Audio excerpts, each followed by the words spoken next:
Let's see. It is that time. Mic check 1 2. My mic is working. Let me check my other mic. 1 2. Mike, you there? Hello, hello, hello. That's it. We got double mic check on the way. Let's see. Chat, how do we sound? Everything look good? Sound good? It's been a minute since we last streamed. So, I had to go through and do a little practice stream this afternoon to make sure I had an idea. We got the mic check, but looks good, sounds good. Mike sounds really quiet. All right, let me turn you up a little bit there, Mike.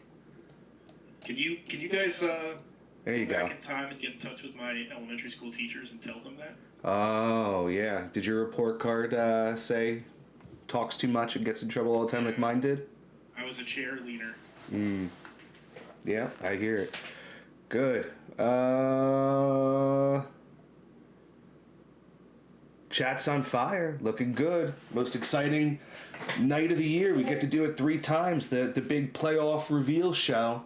Who gets to go? Who gets to be involved?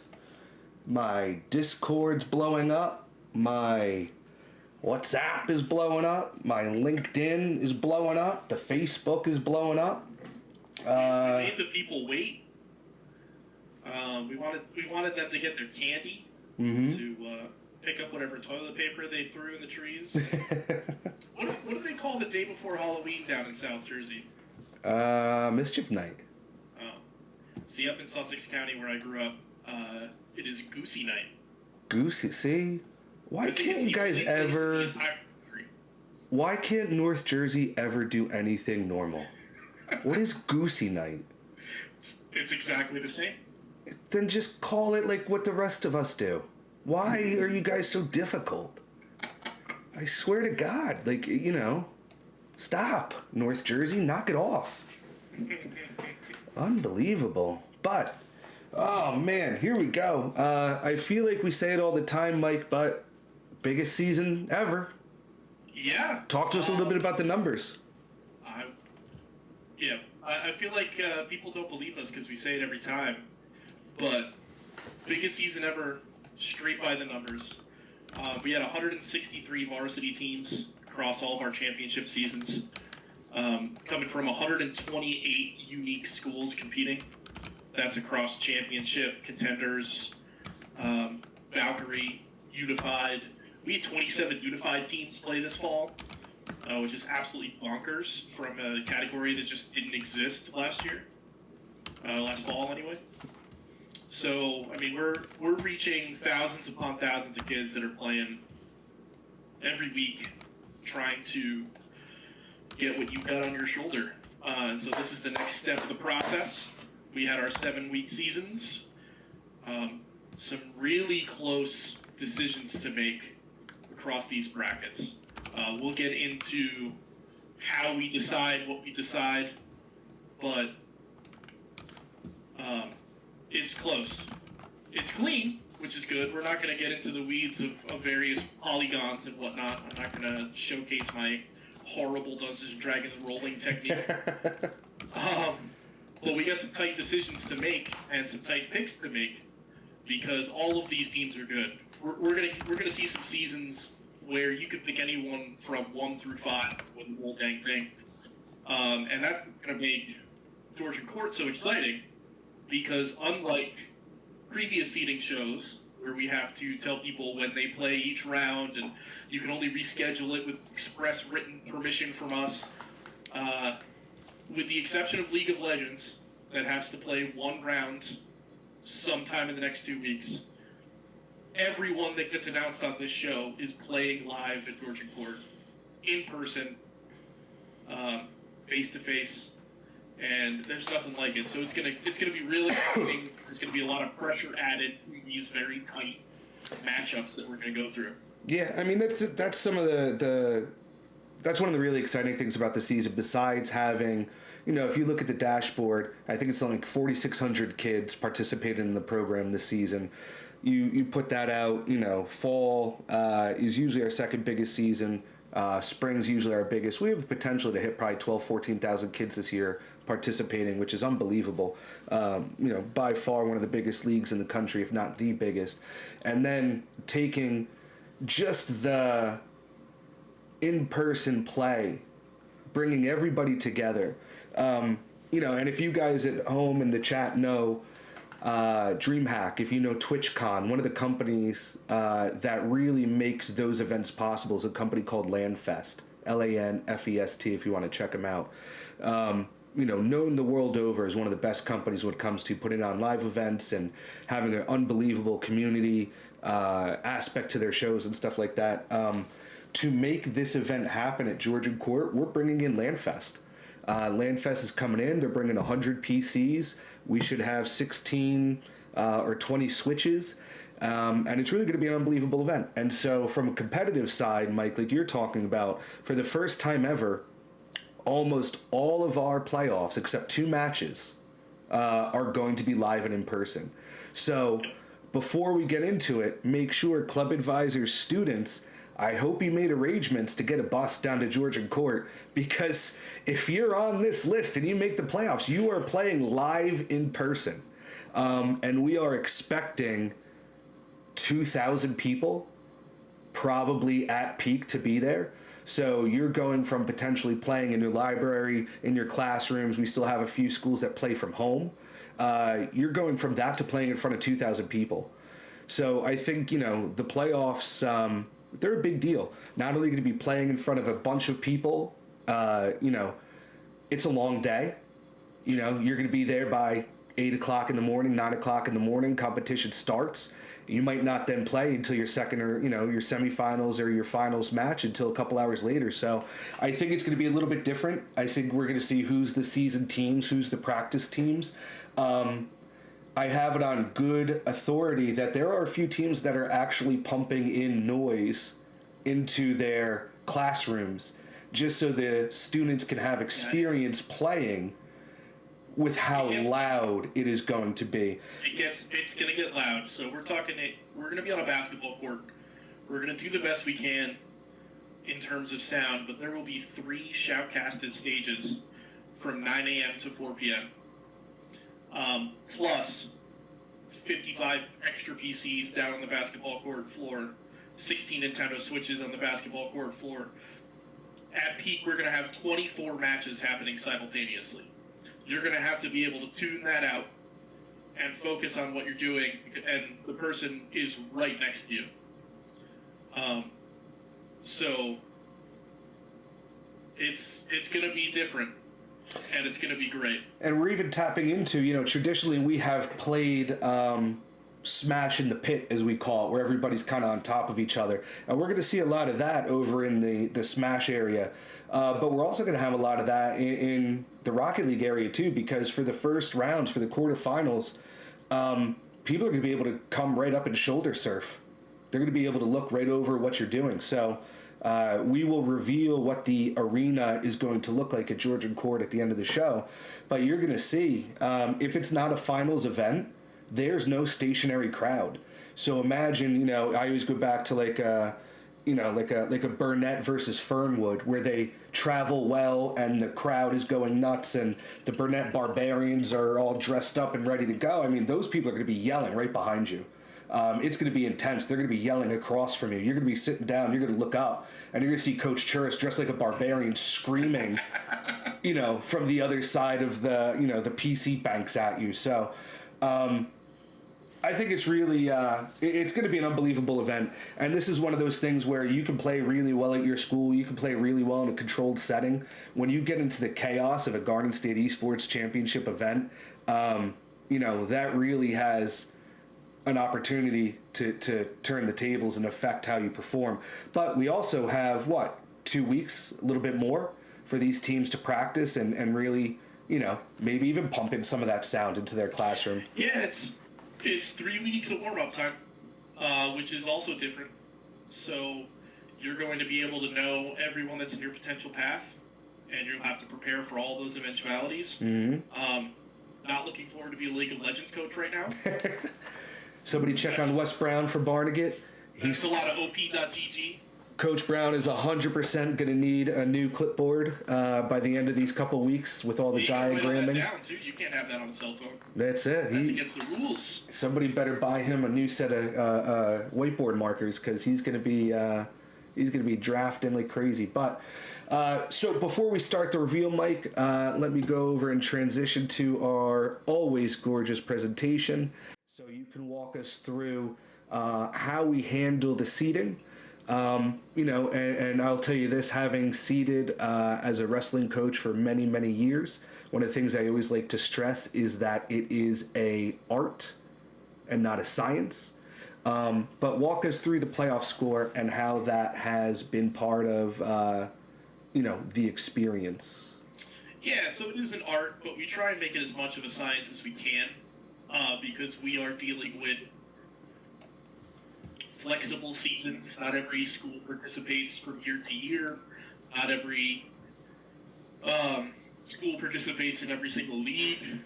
Kids graduate. Like, we're not talking about NFL power rankings here, where you've got the same kids for 10 years. But here's how we do it. We came up with a single formula that accounts for your raw win totals, your raw loss totals, your ties. We give you points for what those are worth. 3 points for a win, 1 point for a tie. But then we also take into advantage your winning percentage, and you're also in match winning percentage. So if a Rocket League is a best of 5 and you win 3-0, that is better than winning 3-2, and we try to account for that. And the rationale is, we never want a team that we say you have to play 7 weeks. We want everyone to play 7 weeks. But sometimes that doesn't happen. And there are odd numbers in a conference. You wind up only playing 6 weeks with a bye week in that 7th week. We want to reward teams that play their full 7-week schedule and see success in it. So an undefeated 7-0 team should see a reward. However, we don't want to penalize a school that played the schedule we gave them, and it just so happened to have 6 matches in it, because that's not fair. And so we came up with this mathematical solution where it breaks down into eighths. So 3/8 of your playoff score is your winning percentage. 3/8 of your playoff score is your in-map winning percentage. How many of your actual games or maps or rounds or sets that you played did you win? And 2/8 reduced to 1/4 is your raw win total, which is summarized by points. 3 points for a win, 1 point for a tie. I always show my work. I was taught that by Mr. Roger, not the one on TV, my calculus teacher. And here it is. This is how you get the formula. You can do it at home. All this information is available to club advisors on their dashboard. Nothing is secret. There's no secret sauce. There's no thumb on the scale. You can do it yourself week to week. Double check that our website is working and making sure that it's doing the math correctly. But there's no mystery here. Beautiful. Yep. And so when we talk about seeding, here is the criteria that we use. Conference champs are decided, number one, by playoff score, and if there's any head-to-head wins that can jump a single spot. That's one thing to keep in mind. After playoff score, head-to-head wins, if you have a opponent that is above you, that you have defeated head-to-head, you will jump that person, right? You'll jump that team. So conference champs playoff score is how we seed conference champs. Conference champs are automatically into the playoffs. Head-to-head wins can jump a single spot. Second best playoff score can move to first, but four can't jump to one, right? So you can't jump, if you're the eighth best team and you beat the first seed, you don't automatically go to first place, right? They had a bad day, you had a good day. That doesn't cancel out the rest of the season. So head-to-heads can, when they are directly ahead of you, lead to you jumping a team. And so as we go through, right, when you're not a conference champ, you have head-to-head wins, fewest players suspended, fewest forfeits, records for commons, best wins, strength of schedule, coin flip, and all that good stuff. So it's important, right, that folks understand it, or at least the club advisors understand it. As I look at the chat and they're yelling for us to do the reveals. Well, if you're not in, don't DM me. You know why. Right. Don't DM me and ask me why. This is me explaining to you why you're not in, right? And so the other thing, right, is understanding our conference alignment. Right, when we talk about the conference alignment, it is understanding that we moved to school-sized conferences this year. So we put region in the back seat, and we wanted to make sure that you guys were playing schools of similar size.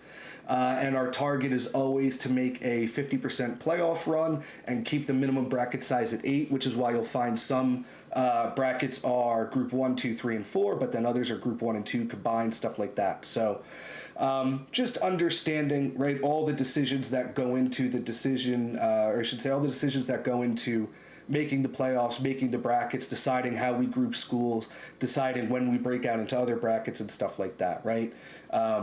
Maybe not the most interesting stuff, but if you don't get in, you're going to be wondering why, or if you wonder what the seed you have, right? This is the answer. So, that being said, we'll see Rocket League is combined into Group 1 and 2, and then Group 3s and 4s are combined. Super Smash Brothers, because Smash was so big this season, again, there are 4 brackets for Smash, Groups 1 through 4. Everybody gets their own bracket.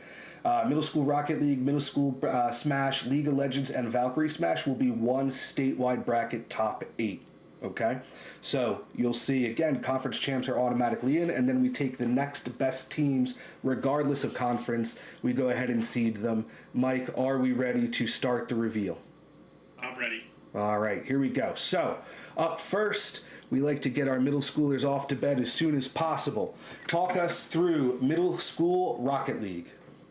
All right, so Middle School Rocket League, we had 2 different conferences. Burnett went undefeated. They went 6-0.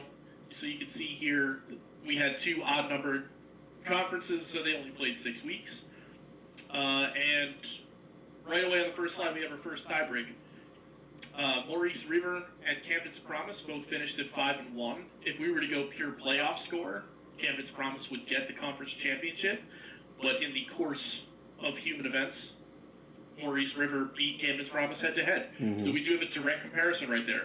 They played each other, and Maurice River won. Yep. So Maurice River wins that conference and jumps a couple seeds because conference champs get the first however many seeds. And then we just throw everybody back in the pool, and we keep going. Southern Regional takes the 3 seed by like a half a point over Camden's Promise. Yep. So you can see here, Smash is a great example where every single set, every single map matters. Our league is good. I don't think that's surprising to anyone. And it's a huge adjustment for a lot of folks when they actually start playing competitive video games and they notice that The other schools are good too. New Jersey is really good. Every time we've played other schools from out of state, we win. I think New Jersey's undefeated in the official interstate competition we've held.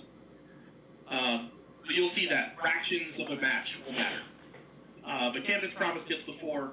Jonas Salk, 5 seed, followed up by Stafford, again by fractions of a point. Orange Avenue from Cranford get our 7 seed, and it is not noted on the slide here, but for those of you who know the lore of the triangles, Middle School Rocket League actually was one.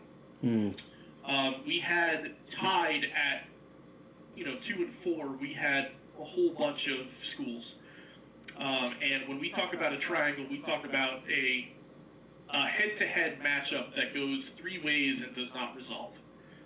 So when you're looking at the match history between these schools to see if anybody jumps over anybody, Warren Township beat Kenneth R. Olson Middle School. So they may be looking at this slide going, what the heck?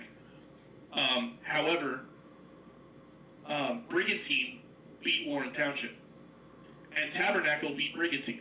So they jump each other into infinity in some sort of perpetual motion machine. So what we wind up doing is we split them out. And we restart the process, just the 3. Is there any way to differentiate between these teams without head-to-head? And the way we actually do that in this particular case is that Kenneth R. Olson Middle School won a whole bunch of Rocket League games inside their matches, and it wasn't necessarily reflected within their match record. But you'll see there they won 11 and 14 in games, and that powered their playoff score to be the highest of those 3 teams. Right. So despite having that head-to-head win, there are head-to-head wins all over the place, and so Kenneth R. Olson gets that 8 seed by benefit of their Playoff score. Yep. So as we know, the triangles must be satisfied, and so once you throw the triangles out, the next criteria is playoff score, and Kenneth R. Olson, by way of, instead of losing 3-0, going 3-1, stuff like that, makes a difference. So they're going to slide in as our 8th seed for Middle School Rocket League. And when we take a look at the bracket, here we go.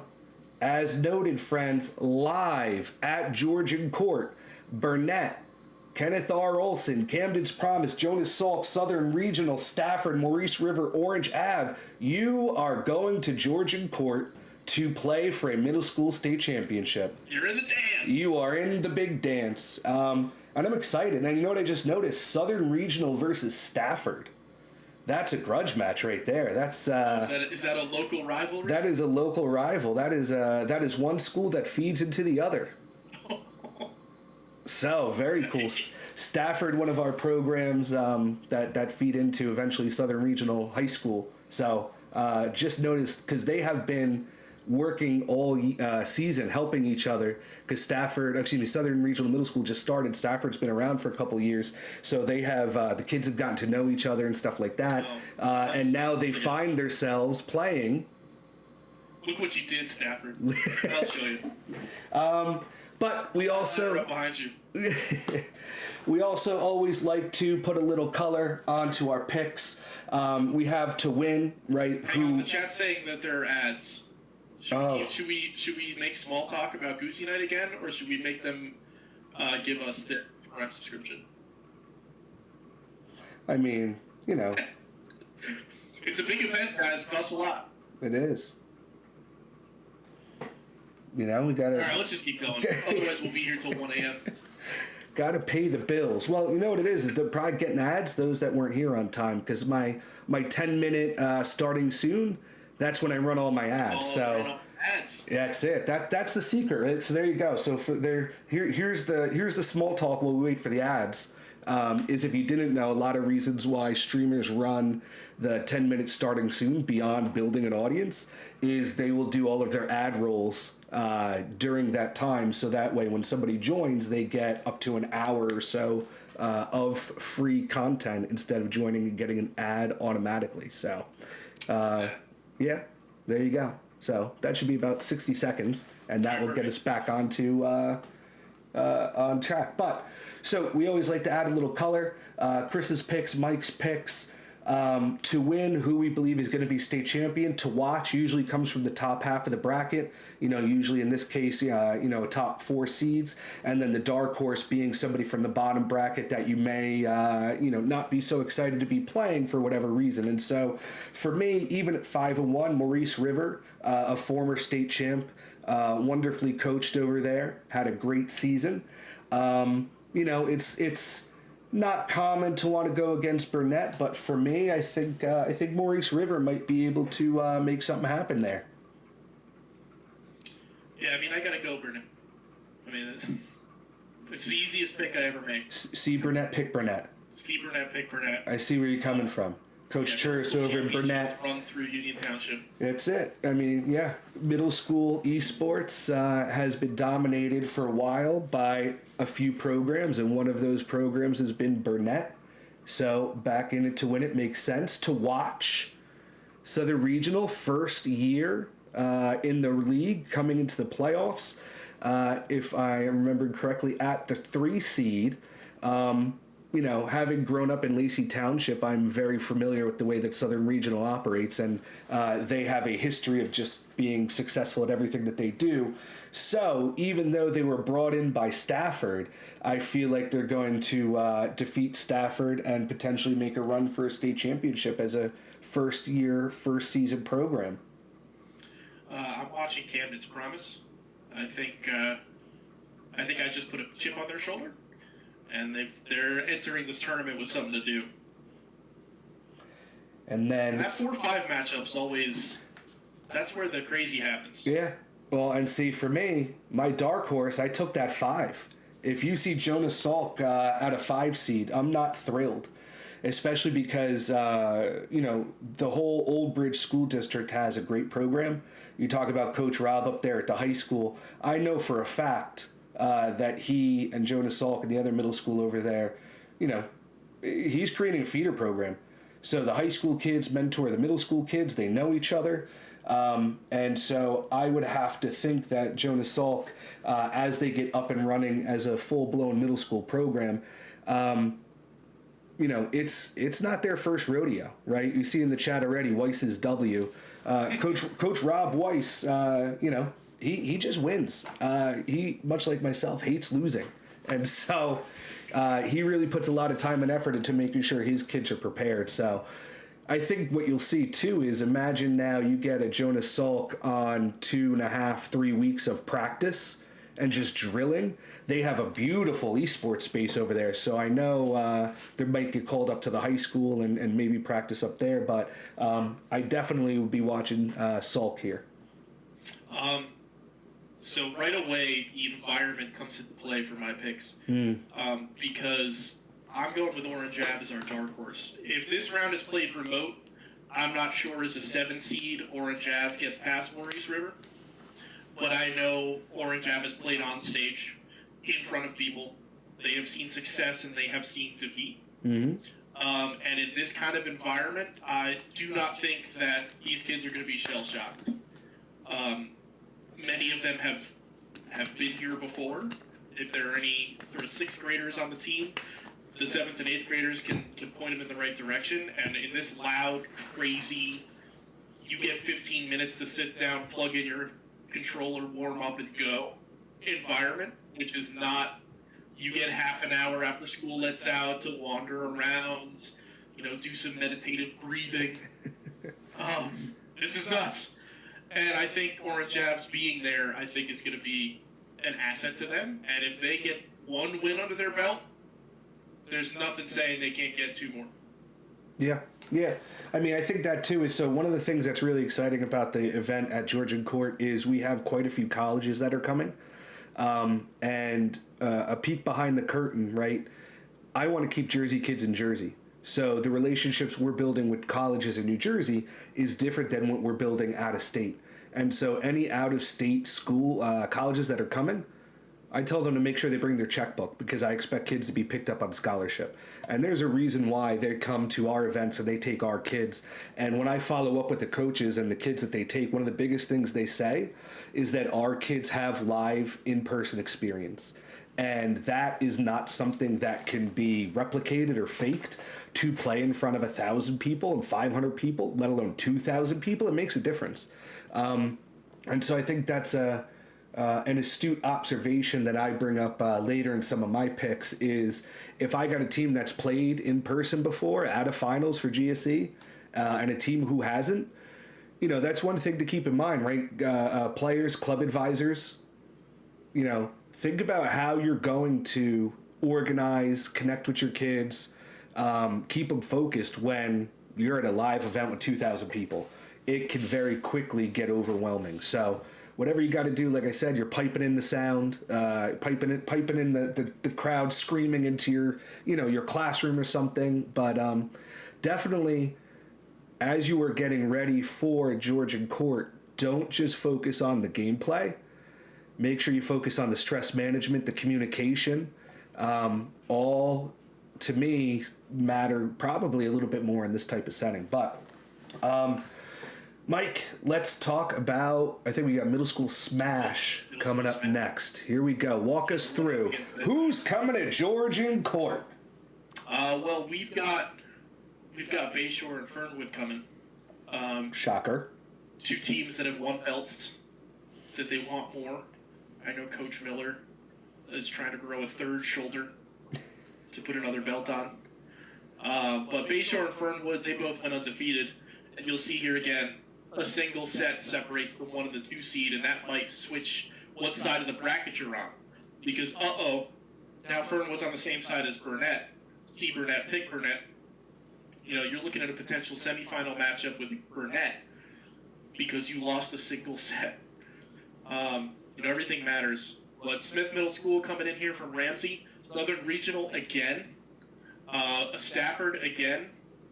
Pride and Joy, West Essex. West Essex Middle School coming in as the 7th seed. And Kenneth R. Olson coming in as our 8th seed again. Here again, Kenneth R. Olson was in the scrum. They were in the quagmire with all the other 3 and 4 schools. But they were actually in their own conference and avoided the triangle in the other one and just had a better playoff score than all of them. So they're going to come to the dance as the 8th seed again. There we go. And so we throw it up on the bracket again. If you're on the list, my friends, you are playing live at Georgian Court. You better warm that bus up. Because Bayshore, Kenneth R. Olson, Smith, Southern Regional, Burnett, Stafford, Fernwood, and West Essex, you are all going to Georgian Court to play for a state title and smash Cruise. And so for me, Mike, when we take a look, you picked Bayshore, I picked Fernwood, just so I can continue to be better at picking teams than you. And for me, being down in the general Fernwood area, I know that their middle schoolers actually practice with some of the high school kids over at Stockton. College kids over at Stockton. Coach June over there, just runs a great program. And it looks like, it's going to might be a Fernwood Bayshore final, but I know we both have to watch. Look who's back. Yeah. Back again. Yeah, the Barbarians are back again. So I think any of those 3 teams could easily take this thing. All 3 of them have been there before. All 3 of them have won before. We're actually going to see a little bit later that Burnett has a player that is in the middle school Smash playoffs as well as the Valkyrie Smash playoffs. So we don't know how much that's going to come into play, because that whole playoff is also at Georgian Court. Yeah. We're talking about playing a potential 6 matches in 7 hours. We'll see how that goes. But my dark horse is going to be Southern Regional. That 4-5 in any bracket is always an interesting matchup, because you give one of those teams that is sort of just on the outside looking in a single win and some momentum in a live event where you're going to have to turn around and play again very quickly. You just sort of go into this flow state, and you're just landing all your tech, and who the heck knows what's going to happen. So I'm keeping an eye on them. Yeah, and for me, Stafford, as the kids say, maybe to get their get-backs after playing Southern over in Middle School Rocket League. I think there's potential if they can get past Burnett, they can make a run. Might see Southern again, might see Smith again. But, I mean, for me, when you look at this bottom half of the bracket where you're looking at potentially a Fernwood-Burnett semifinal, that's going to be unbelievable. So we'll have to make sure we send our roaming camera team to cover that so we get it on stream. But, yeah, I mean, I think either way, Smash is always unbelievably exciting. And I don't think this is going to be any different. And so I think... Who brings their mascot? Well, we'll see. I mean, Burnett, Coach Churis is the mascot as well as the coach. He does double duty. No, so that's Burnett, but Fernwood... Well, I was going to say, I know Fernwood has brought the Eagle. I'm curious to see what Bayshore is going to bring to the table to compete. But, we could see an Eagle Barbarian, and I don't know are they... I think they're the Dolphins. I don't know how we're going to do that. Yeah. Coach Miller's got 3 weeks to figure out a dolphin suit. Yeah. All right. Well, if anybody can figure it out, it's them. Because that gets you the third fin. So you have a belt on each. Oh, there you go. One on each shoulder, and then you put the other one on the fin. On the dorsal fin. I like it. But with that concludes middle school. So we can send our middle schoolers off to bed. Good night, middle schoolers. Good night, middle school. Thanks for coming. And let's move on to Valkyrie League. And so go. Valkyrie League is our initiative where it's an additional championship level season. This is a varsity level season, and the word additional does a lot of work there. For girls, marginalized genders, non-binary players, we play it on a set day so that those players, if they are on their co-ed championship teams, they can participate in both. We do not want to create this league to exclude people based on who they are. We're doing it to make sure that they get a place to play that's safe, that's inclusive, that recognizes them. And we run one of these every season. So in the fall, our Valkyrie season is in Super Smash Bros. In the upcoming winter season, you'll see one for Overwatch. And in the spring, you'll see one for Valor. Yeah, I mean, and just to echo what you said, for us, right, we always want Garden State Esports to be inclusive and representative of everybody. I can tell you, you guys saw me beating the drums of the survey. The survey is incredibly important. And that's how we know that more than half the league are kids of color. That's how we know that almost 40% of the kids, and remember, we have about 14,000 kids in the league, right? Almost 40% of the kids come from homes where English is not the only language spoken. We know that girls play games just as much as boys, but often don't feel like they belong or are often one of the most targeted groups when it comes to toxicity online. And so by creating a Valkyrie League as an additional league, we have found that this is a gateway to getting more representation in the league. And to give you an example, when we first started Valkyrie, part of it was around the fact that only 3 or 4% of the league identified as female. And after going into year 3 of Valkyrie, that number is now almost 25%. And so we always want to make sure that everybody's got a place at our table. Even our marginalized genders, right? Students who are brave enough to, in our survey, identify as part of the LGBT community as a marginalized gender. That's all. It was almost 25% of the league. And at the end of the day, we want to make sure that everybody feels welcome and knows that they have a seat at the table. And so Valkyrie League is one of our ways to make sure that everybody has a seat at the table. And so this no way bars anybody from participating in varsity. I can tell you now, you guys will see firsthand at the finals, Kayla the Packinator is going to make a run for a Valkyrie title again. And she and her co-ed partner is part of the varsity league. Wouldn't be surprised if they're in the finals going for a state title as the co-ed league. So it's about setting up people like Kayla to be leaders and role models because we know girls want to play just as much as boys but don't always feel comfortable. And I always go back to when I very first started my first esports team over at Knollwood Middle School. My first year I had no girls. My second year, I had the sister come out of 2 of brothers on my team. And they knew that it would be a safe place and her brothers would protect her. And year 3, She brought 4 friends with her. Brought all her friends? She brought all her friends because she said, hey, I had a great time. Coach Avila's make sure that, everybody minds their manners. This is a cool place for us to play. And when we talk about diversity, equity, and inclusion and making sure everybody has a seat at the table, it's not performative. You have to be intentional.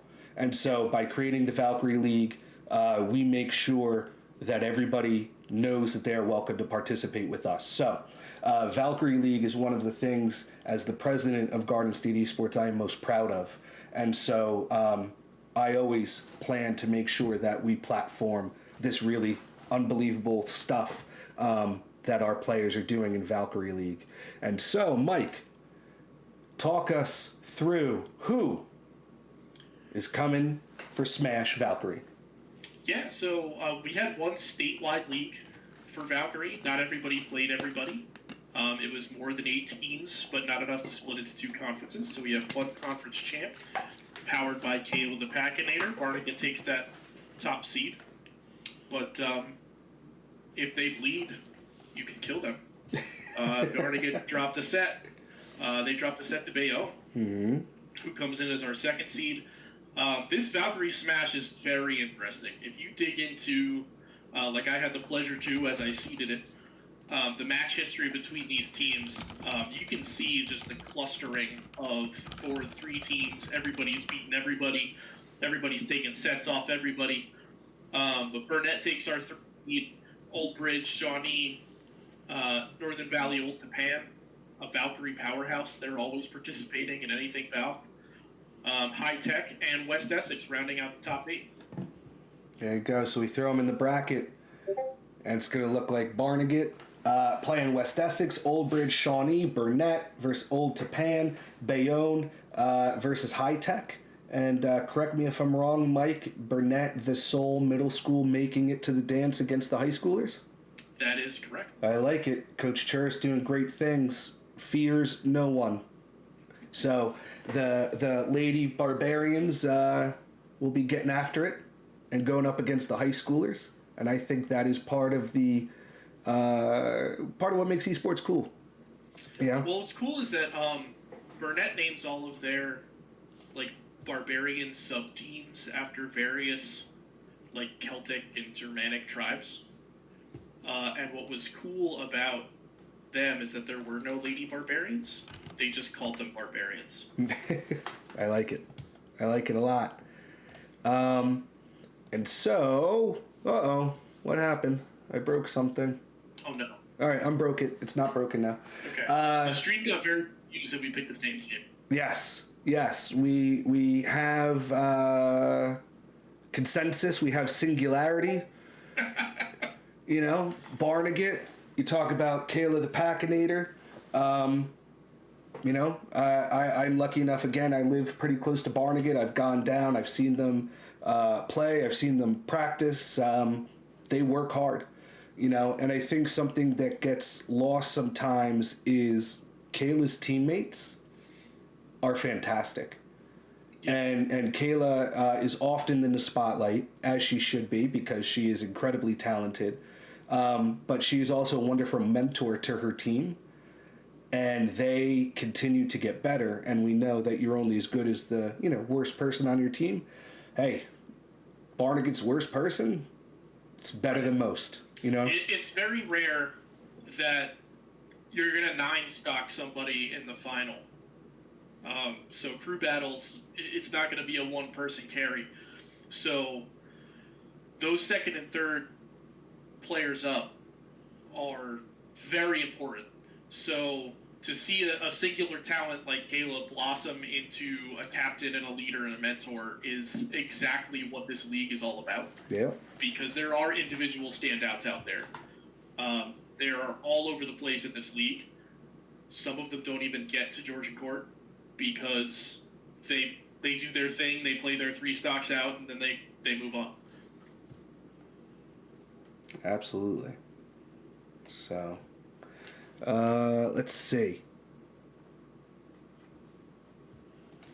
Sorry, I'm adjusting. There's some Mike comments going on. Mike's Mike. I'm trying to get you a little bit more volume. I'm all tuned up on this side. Yeah, I'm adjusting it on my side. Let me see. I'm gonna do this. I'm going to do that. And hopefully we have a little bit more mic from his mic. All right, cool. All right. Anyway, if that's too loud, let me know, chat. It's too loud. Suck it up. Yeah. You wanted this. It's it. Cool. All right, we'll see how that goes. Let me know there, chat. But to watch, we both have Bayonne. Look, if you're taking stocks off Barnegat, you're pretty solid. Taking sets off Barnegat. I'm sorry, you're taking sets off. Listen, Goodness gracious! I'm still going into year 6, learning how Smash works. I watched Barnegat win their 2v2 Valkyrie championship in about 15 minutes. Yeah. So if you're taking a set, you frame it. Absolutely. All right, Mike's mic is better. Sweet. Yay! But yeah, look, like I said, you got Kayla the Packinator heading up Barnegat. You got Delaney and Chloe, who are her teammates, who are unbelievably talented. I think it's theirs to win, but if Bayonne is taking a set, it may not be all said and done yet. So we'll see, but I think it's pretty much a 2-horse race, as they say. So for me, I went with the old adage of see Burnett, pick Burnett. And I know as long as Burnett is in the mix, they always have a fighting chance. So Burnett, dark horse, don't sleep on him. Mike, who you got? I got Old Bridge. I'm getting messages while I'm trying to seed from Coach Weiss. That's like, if we see so-and-so the first up, we'll literally decide the match. So, I love the confidence. I know they're always prepared. Coach Weiss down there has them on they peak at the right time. I know I've said this on past shows, but you'll look at Old Bridge's match history, and they'll look awful week 1 and 2. And then by the time we hit week 7, entering the playoffs, they are cruising.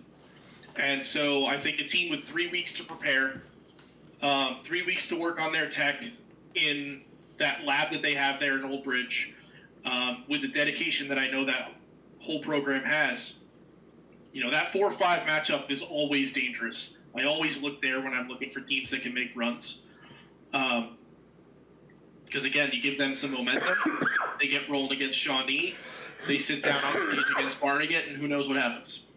And then if you take out Barnegat, the only thing you have to do is worry about a letdown. It's true.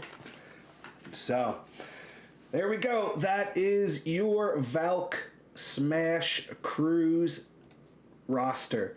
Barnegat, West Essex, Old Bridge, Shawnee, Burnett, Old Tapan, Bayonne, High Tech. We will see you at Georgian Court. And here's who else we're going to see, Mike. League of Legends. Yes. Half of them. Half of them. Walk us through. How's it going down for League? So League of Legends was another statewide bracket. It was another one of those where you didn't play everybody.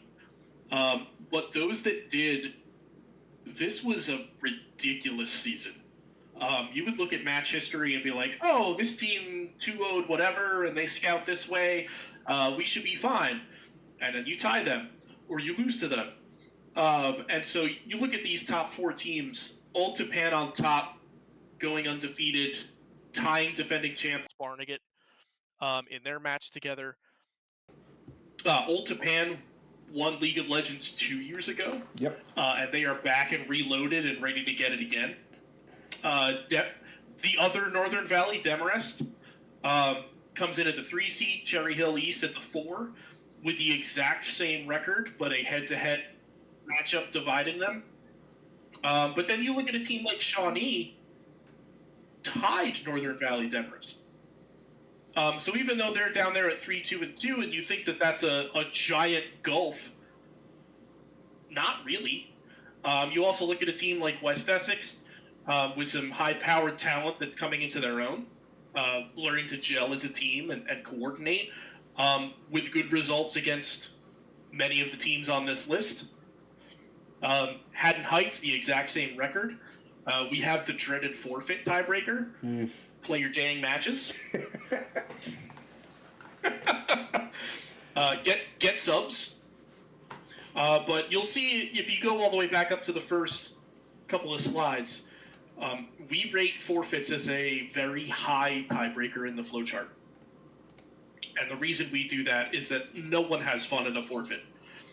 even the team that gets a walkover win is not having fun. And so we do everything we can to disincentivize forfeiting. So you'll see that this costs Haddon Heights a seed spot.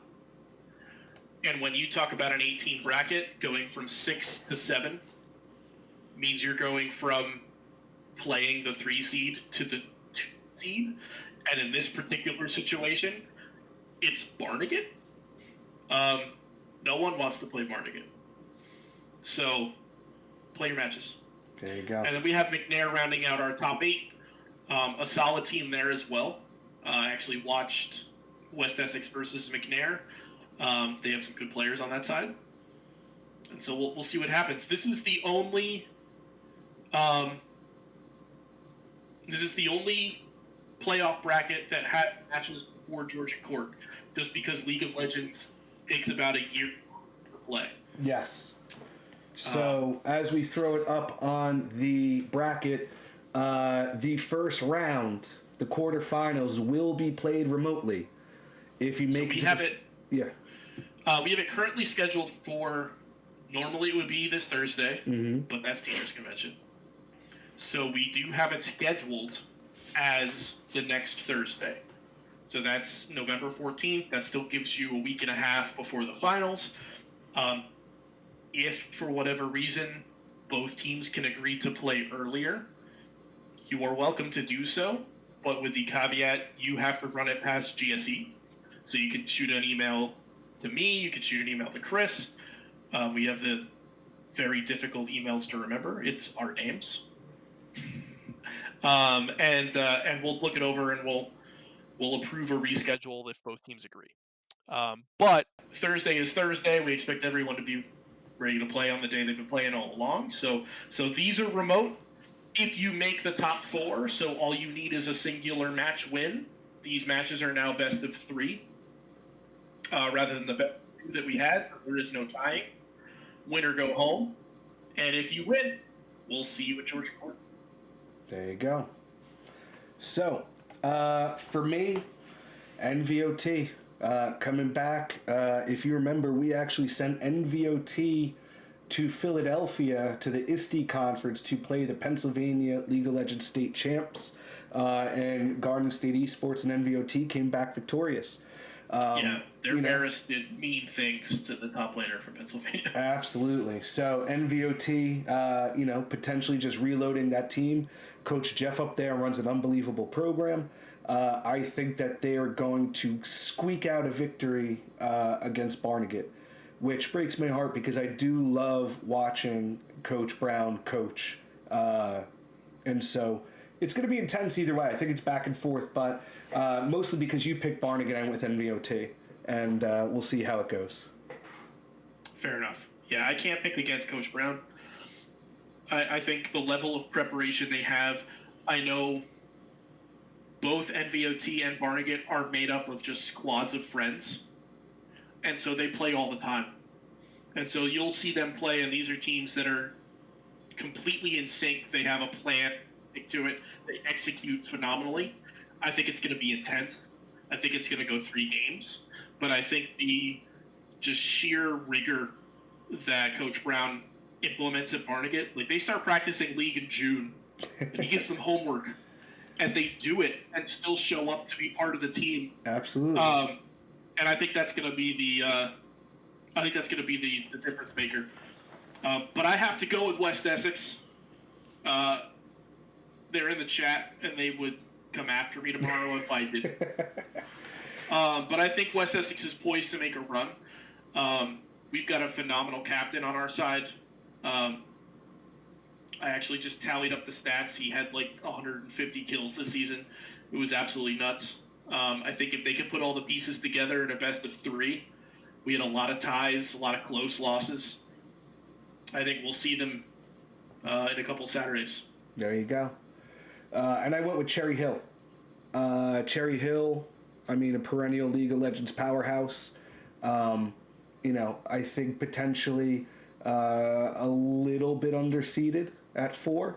Had a couple tight matches, but I wouldn't be thrilled to be playing Cherry Hill if I was Northern Valley Old Tapan or Shawnee. So I think Cherry Hill, someone you got to watch out for. You definitely got to scout. Definitely got to take them seriously, because they, I think former state champs, and it's they can play.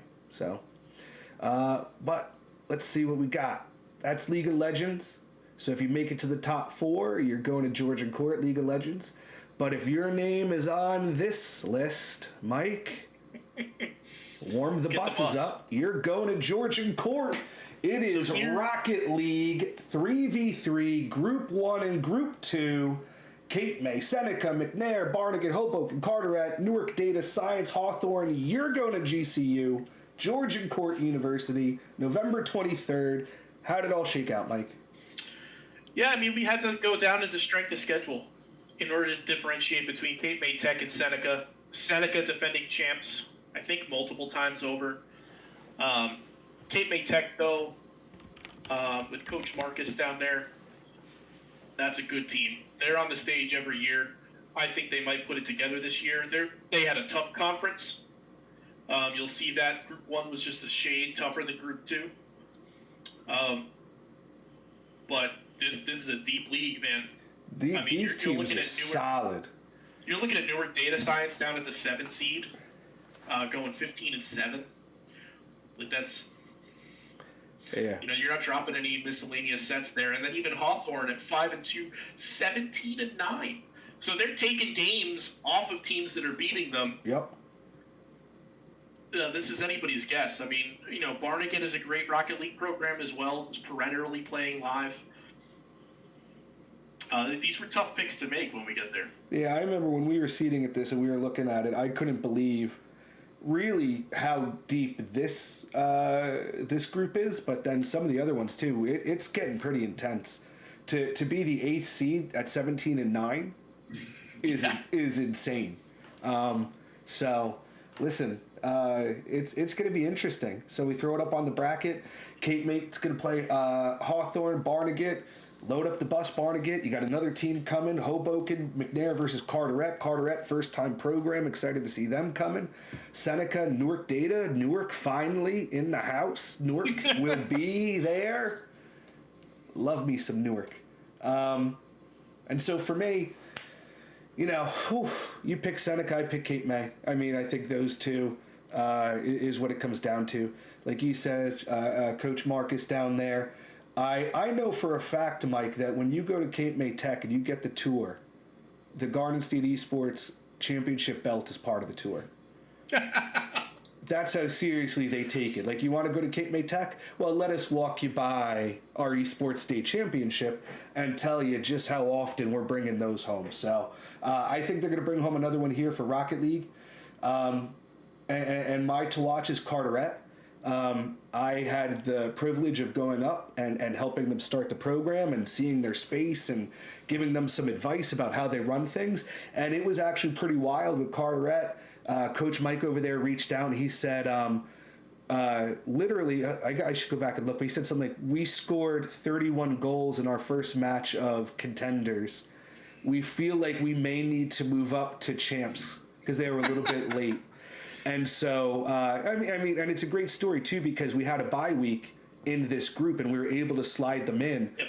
And I told them that when they come in at week 3, they have to inherit the 2 forfeits. Talk about, the level of competition and sportsmanship in this league.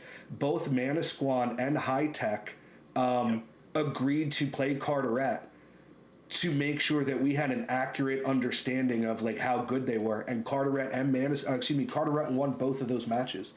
Yeah, without those wins, they are not here. No, because as we saw, a 5-2 team is the 8th seed, and Carteret's 5-2. So if Carteret is 3-4 instead, they're not here.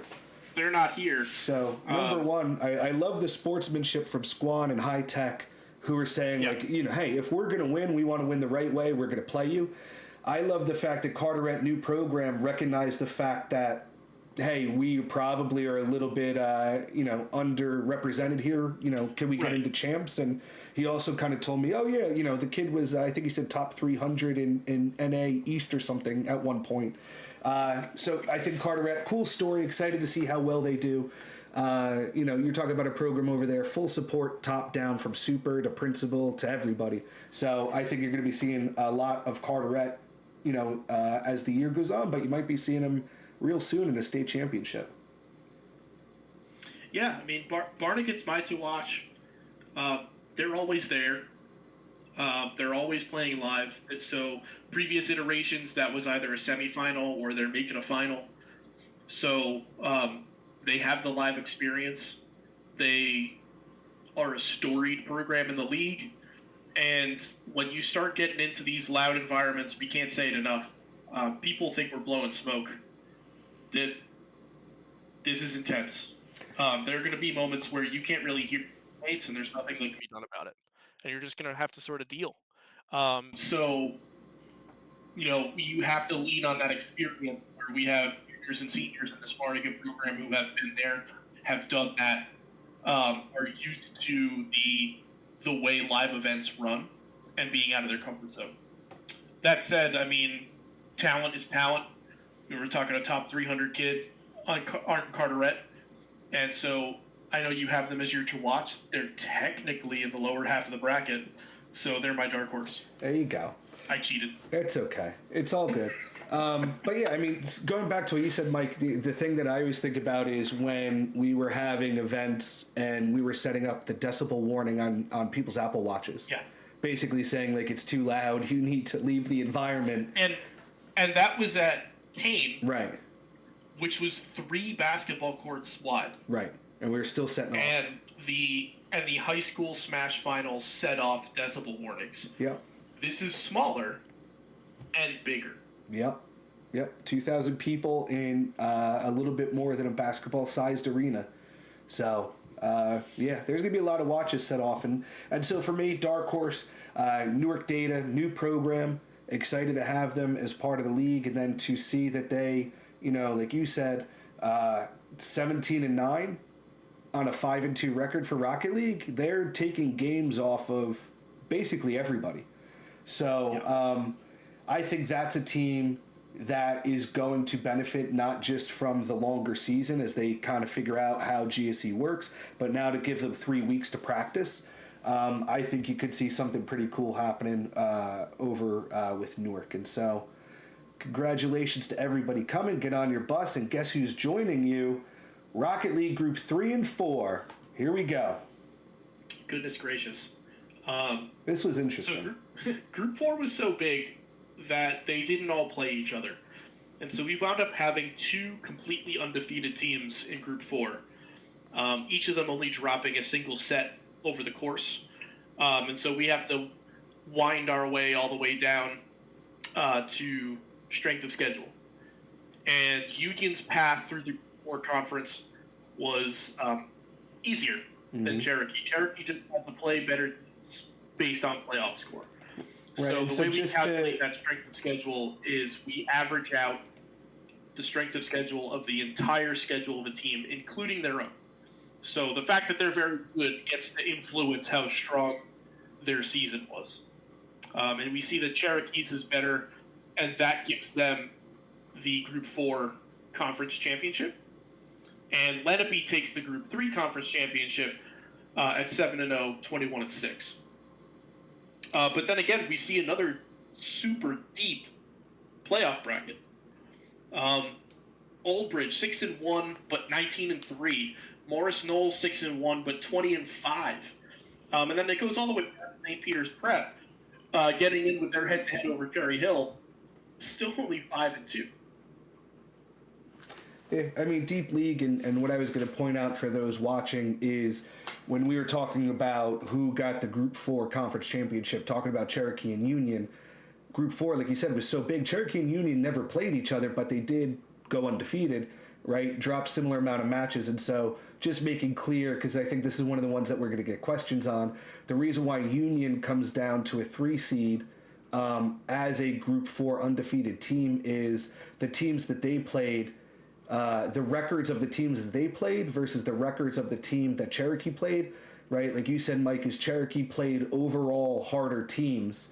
And so all things being equal until you get to the strength of schedule, and a 38 to a 33, that's a pretty significant Yeah. difference in strength of schedule. So you're probably talking about at least one, if not two, or possibly three teams with winning records, whereas a Union might have played 1 to 2 or 3 teams that had losing records. So you're talking about a Cherokee, playing 5 and 2 teams, where a Union would have been playing, 3 and 4 teams.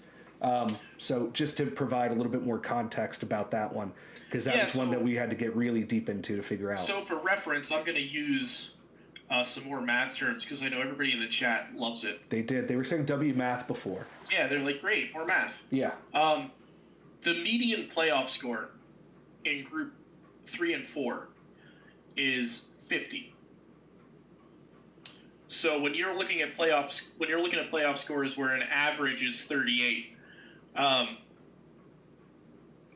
points is huge. Yeah, it's pretty significant. There you go. See? Listen, I'm telling you, if we ever get a math course together, people are going to be impressed. But here's what it looks like when you throw it on a bracket. Cherokee playing St. Peter's Prep. Old Bridge versus Morris Knolls. Union is playing Plainfield, and Leaded is playing Heightstown. And if you see your name on the list, if you are a player from one of these schools, make sure you go wake up your coach, throw something in the Discord, send him an email, go see him in the morning. Make sure you guys have the bus. Make sure you're ready to go. And for me, I think it's Cherokee's time. I think it's time for Cherokee to pick up a dub. They seem to be positioned, even though it was tight between them and Union. I would like to see Cherokee bring one home. Representing when we added them to GSE, there was just this huge blank circle in the middle of New Jersey, and I realized. I do want to throw out that in Rocket League, every single high school in the Lenape school district, there are 3 high schools. Right. Cherokee, Lenape, and Seneca went undefeated in Rocket League. I think, is there Shawnee? I think that might be 4. Oh, there are 4. Yeah, right? Because Shawnee. Yeah. So there's something special in the water there. There's something brewing over there. But yeah, so you're talking about, when you looked at the GSE map before that district joined, there's a circle about this big in the middle of New Jersey that there was just nobody playing. Like, why? Where are the schools? And, there's only one school district for this massive circle in New Jersey. And they're all Group 3 and 4 schools. They all have like 1,800 kids in them. Yeah. But they came on like gangbusters. And so I think we've seen Seneca win a Rocket League championship. I think it's Cherokee's turn. But I see you got good old Bridge over there. Yeah, so Old Bridge, if you remember, is the 4 seed. Mm-hmm. But again, Old Bridge's teams peak at the right time. They do. And so if you look at the team that played Cherokee week 1, Old Bridge played Cherokee week 1 and lost. That is not the team that is currently playing in Old Bridge. Some of the personnel have changed. Some of the skills have changed. And I think they're going to win the whole darn thing. Wow, I like that. My to watch is going to be Morris Knolls. Morris Hills won the state title last year. I'm hoping that something over there maybe clicked, little knowledge share, little coaching exchange. But Morris Knolls over at the 5 seed going up against Old Bridge, I think they can get it done. But if they can't, hey, dark horse, Old Bridge. Can't go wrong, right? But like you said earlier, that 4 and 5 matchup, man, like that's always one you got to be worried about. We don't see a ton of broken brackets, because our seeding system is so fantastic. But when you do see broken brackets, a lot of times it's that 4 or 5 match that winds up doing it. So Morris Knolls or Old Bridge potentially making a run, I think would be interesting. I'm keeping an eye on the 3-6 matchup. If you look at how the seeds shook out, I think a 21-6 team, even though they're 7-0, in a Lenape at the 2 seed, is a little in danger. And so I think either Union or Plainfield, whoever emerges from that matchup, is a real threat to them. And now you're already in the final. You win your 3-6. You beat the 2, you're in the final. And now it's anybody's ball game up on stage. So I'm watching both of these teams. I think either one of them can pull it off. You look at Plainfield's, match history and stuff like that. Those 2 losses were against some pretty solid teams, and so they're no slouch at 5-2 either. Yeah, I mean, Coach Trumbauer over there runs a tight program. Another district that has full support from admins to principals to boards of ed. And so that's one thing that we see is when an entire community is behind the program, a lot of times you have a successful program. So look at Plainfield, look at Old Bridge, look at, Lenape and Seneca and Shawnee, look at Cape May Tech. So, I mean, it's one of those things. So I always encourage, right, if you're a school, especially a new school, or if you're a coach and you want more buy-in, you want more equipment, you want a better space, invite your admins to this event. Invite them to come to Georgian Court and have them see what this really looks like. Because I've never had anybody come to one of our live events who leave going, oh, this is dumb and not worth it. This is silly. Who cares? This is what all the hubbub is about? No, they leave really being impressed. And I know, And slightly deafer. Right, yes. A little bit more deaf just because of all the noise. But I think that they... I think this is a great opportunity to show what potential this could have for schools and districts and stuff like that. So I always encourage you guys, invite administrators, invite parents, invite Board of Ed members. I'm sure some of my mods are going to go get the link for the tickets and stuff like that, drop it in here. But yeah, I mean, it's something to see is, even looking at this Old Bridge, Morris Knolls, Union, Cherokee, Plainfield, those are districts that are all in on esports because it's great for kids. And so, definitely use the event as a springboard for your program. And speaking of springboard, let's go ahead and bounce into Smash. Here we go. The stream's over, right? We don't have any other seasons. Thanks for coming, guys. We'll end here. Yep, we'll see you later. See you at Georgia Court. Now, we always like to do Smash last, just because... So little broadcasting tip for everybody that's still stuck in the chat for the last hour and 15 minutes. You never do the really exciting thing first. Yes.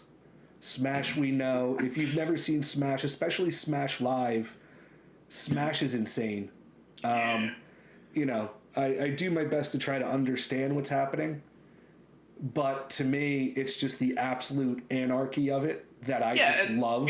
There's something very visceral about, beloved cartoon character flies off screen and explodes. Like, everybody knows to cheer them. Right. You can know nothing about Super Smash. You have no idea what a fair is, or what a DI is. Right. But when Mario explodes off the screen or smashes into you cheer. There you go. See, for me, I just like the screaming and the speaking in tongues and the reversion of humans back to a tribal state, where it's just screaming and fist pumping and shouting and you don't know what anybody's saying. You don't know what's happening. But it is at its humanity at its purest form, which for me is just complete and total chaos. So I'm a huge fan. Here we go. All right. Just kidding, Smash kids. Smash Group 1. Remember, Smash was so big that we have Groups 1, 2, 3, and 4. So we'll go a little bit faster because we got to charge through 4 different groups of Smash. But here are your Group 1 Smash playoff contenders. Again, if your name is on the list, you will come to Georgian Court. Get the bus, especially if you're Bronx River, which is from New York. You better get the bus. Here we go. What do we got? Now. So here we go. We have our Group 1 champs, Cape May Tech, didn't drop a set.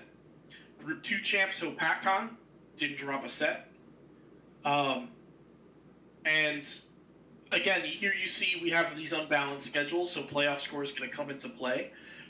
Mercer Tech, with a 7-week schedule, went undefeated and earned that number 3 seed. They're actually in the same group as Cape May Tech and never played. So we have another one of those situations where it comes down to individual sets, comes down to how you performed against what was in front of you. And so they take that 3 seed there. Hawthorne, Middle Township, Bronx River, the interlopers from across the Hudson, making the playoffs again. We saw them in the spring in their inaugural season, making a run to the playoffs. It's good to see them back again. And then we have Clayton and the Center coming in at an 8th seed. There you go. I had something in my notes where that was important. Yes, they were the last 4-3 team in Group 1. There you So go. above 500 and making the playoffs. And just to go back, Mike, is when we were talking about Cape May and Hapatcong, saying Group 1 and Group 2, what we're saying is Group 1 North, Group 1 South, right? Because Yes, we broke sorry, it out. I misspoke. Hopatcong is tiny and has about 4 kids, so they are Group 1.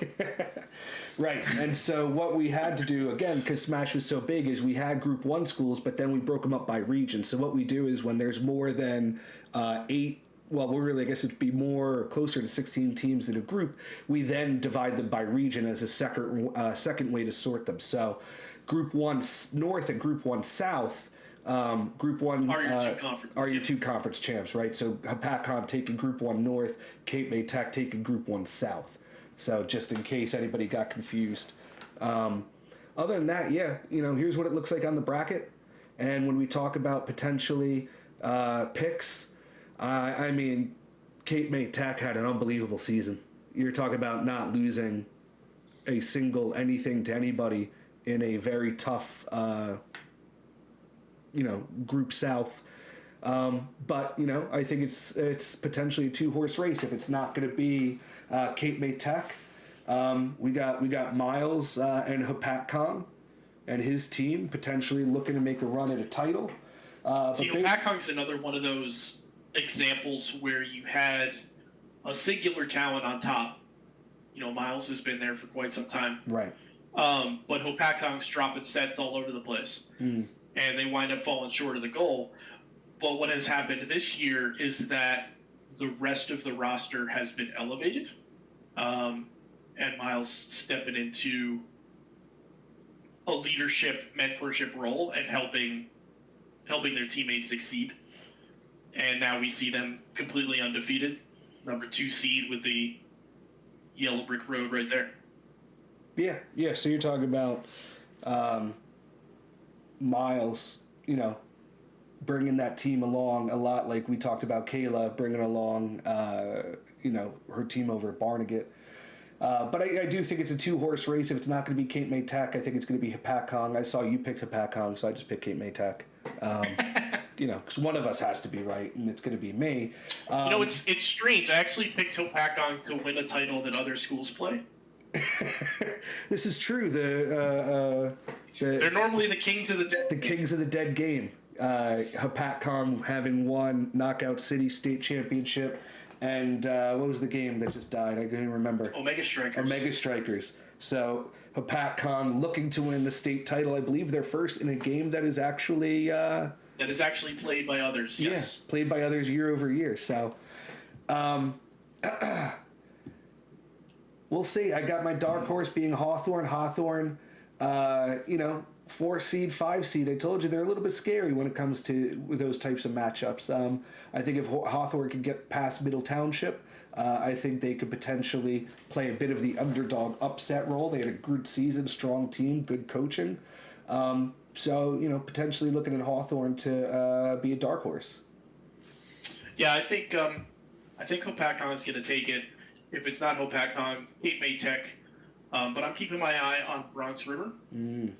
Bronx River and Mercer were in different conferences. Yep. And I know Bronx River has, they enjoy playing spoiler. They do. They're a little unpredictable. They're not, us New Jerseyans are not used to, the bare knuckle Bronx smash play. And so, let's not overlook them. Well, and look, if you're going to take a bus at 5 a.m. from the Bronx, right, you're down going to try George and and Court, you don't want to play once. Yeah, you're not coming to play once. So I get where you're coming from, and I know that's a great program, and we are happy to take in programs like Bronx River who don't have anywhere else to play, So we're happy that they could be part of Garden State Esports. Even if they're not perfect and they're not from New Jersey, it's okay. Although it'll be weird if I ever have to explain why a New York team is the New Jersey State champs, but we'll cross that bridge when we get there. But Group 2, Mike, here's who's coming to Georgian Court. Yes, Group 2, another very solid group. So we have our Group 2 North champs. Henry Snyder went 14-0. These guys, I believe, are the defending Group 3 champs. Yes. Because of our realignment this year, they are Group 2 based on their actual enrollment. Barnegat, Group 2 South champions.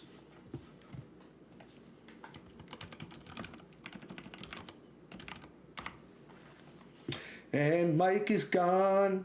And stop. Well, I see you. I don't hear you. Your mic is dead. Mike's mic. Let's see. Never work with technology or live animals.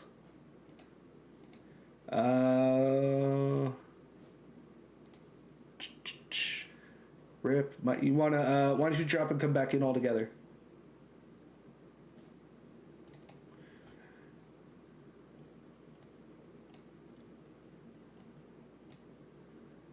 There we go. Show on stream. Check. Hello. Yep, there we go. We got you. Fixed. Just like easy peasy. Mike has to interpret it, dance the rest. Somebody in chat says you have to interpret it, dance the rest of it. I liked it. But anyway, so we have Sterling over Cranford for the 3 seed by 0.3 in playoff score. Yeah, that was winning a single set. So every single set continues to matter here. Parsippany, another strong program. Seneca, Cedar Creek, always in the mix. And Ocean actually won a winner-take-all against West Essex to get the 8 seed in Group 2. Oh, sorry. Carry on. Oh, no. I'm done. Oh, there we go. And so we throw it up on the bracket. Henry Snyder's going to play Ocean, Cranford, Parsippany, Sterling versus Seneca, Barnegat versus Cedar Creek. Again, if you see your name, you are coming to Georgian Court, right? Barnegat's got a full bus. Pack those buses. Bring everybody. It's going to be a great time. And for me, this one's near and dear to my heart. I'm picking Barnegat. I have been waiting for Kayla and Delaney over there to win a co-ed state championship, having won a few Valkyrie titles. And for me, I think this is the year. And so I would love to see that story end with Kayla, Delaney bringing home a title to Barnegat. So I'm going to go ahead. I'm going to pick Barnegat, even though, again, I think it's a 2-horse race. Henry Snyder is going to be incredibly tough, defending state champ. They're no joke. But for me, I would love to see Barnegat, put the capstone on a very cool story, being one of our first, Barnegat being one of our first esports team, being the first esports program in the state to give varsity letters, right? Being one of the first programs to join us in Valkyrie. I think that just would be a really cool, kind of swan song for Kayla and Delaney and the Barnegat crew over there that have really put Smash on the map. But yeah, Snyder's going to be tough to beat. Snyder's tough. I mean, you're making them out to be like the Hawks and Mighty Ducks. But that's a good program over there. Both Barnegat and Snyder, Group 3 programs last year when we went by the general classifications. And so they had a tough road to get there. Snyder was like a 4 or a 5 seed, and they took out schools with hundreds more kids than they have. So it's impressive. I think they'll defend. But if anybody could take them out, it's Barnegat. Like I said, I've seen Barnegat beat teams in about 15 minutes. But my dark horse is Parsippany. I believe, a first-year program with us. Yep, first year. And some good player. I watched their match against West Essex personally, and they're solid. Yeah, absolutely. Similar with Sterling, taking a look. I feel like Sterling at the 3 seed, right, could get past Seneca. And if they beat Barnegat, I think it's theirs to win. So, to me, keeping an eye on what Sterling does should be interesting. Another program that's really been on the rise. So, that is your Group 2 Smash Cruise, which will lead us into Group 3. Yeah. So we got Shawnee and High Tech. Shawnee is our South champs. High Tech our North champs. Shawnee's road was just a hair tougher. We're talking less than half a point in strength of schedule. Mm-hmm. Everybody knows who High Tech is. Everybody knows who's looming for those final stocks. But this is another incredibly stacked league that we have here. You can see the head-to-heads jumbling up seeds. And so that always gets scary when you have those head-to-heads that happen. You don't know if those seeds are going to hold when that continues into a playoff bracket. But we have Middletown South, a hamless Middletown South, still going strong. Yeah. At our 3 seed, Hamilton took out Northern Burlington mid-season. Roxbury took out Payne Tech mid-season. And Heightstown rounds out our top 8. No slouch again. I mean, when you win 2 sets, right? So if you take your wins and you multiply by 2, and that number is less than the number of sets you actually won, that means you're overperforming. Somebody mentioned the Pythagorean theorem about an hour ago. That's literally what that is. Pythagorean record of what you're expected to be doing. And every single one of these teams is overperforming. So top to bottom, this bracket is deep. But we know at the top, there is a green-hatted plumber. This is true. And we throw it up on the big board. Shawnee, Heightstown, Hamilton, Northern Burlington, Middletown South, Roxbury, High Tech, Payne Tech. Get on the bus. You're coming to Georgian Court. But, listen, you picked High Tech. I picked Shawnee. But I think, it's going to be one of those two. I think, Luigi Kid, High Tech, Lucas, again, another player, perennial playoff, if not state champ, carrying High Tech to victory. Completely possible, but mostly just to get that parity. Went with Shawnee at the number 1 seed. You got to beat somebody, so we'll see what happens. Shawnee going to run into, Hamilton, who I had at the dark horse. But then again, knowing the ghost of Ham Polo and watching Ham Polo now over at Brookdale and knowing that, Coach Mark over there at Middletown South is keeping the team plugging forward, I think Middletown South could be a team to watch. So, but yeah, I think Hamilton can make some noise. I think Shawnee at the 1 seed has great potential to hold. High Tech, Luigi Kid is always terrifying. And looks like we both see Middletown South potentially making some noise. But tell me about what you see in High Tech. I mean, the headliner is Lucas, but I think this is another story where the team got deeper, and now we're talking about Mateo on that team. It's deep, and that takes the pressure off, which allows you to make these deeper runs. We saw before when it was a little bit of a one-man operation, them falling short a couple of times on the big stage. But, teams get deeper, which means they get tougher, which means they get more resilient. You drop a stock, it's not the end of the world, and you can sort of recover. Yeah, yep. And then I go with Northern Burlington. Yeah. As my dark horse, mostly because you picked Hamilton. And honestly, anywhere from 4 through 7 in this bracket can upset somebody. Yeah, absolutely. 100% true. So that'll be your Group 3 Smash Cruise, and now we get into Group 4, the big boys The and big girls. boys So, and girls. here are your Group 4 Smash Cruise playoff-bound teams. You got... Now, is it Passaic or Passaic? Tell me, Passaic. North Jersey. It is Passaic, right? But there is a Passaic. There's Pascack. Pascack. Yes, Pascack Valley. Okay. Whatever. Passaic. We got Passaic Tech, Cherokee, JFK, Lenape, Old Bridge, Edison, Egg Harbor, and Bayonne. Talk us through the big teams. Yeah, so we got to go with strength of schedule because these teams are so strong that there's really no other way to differentiate them.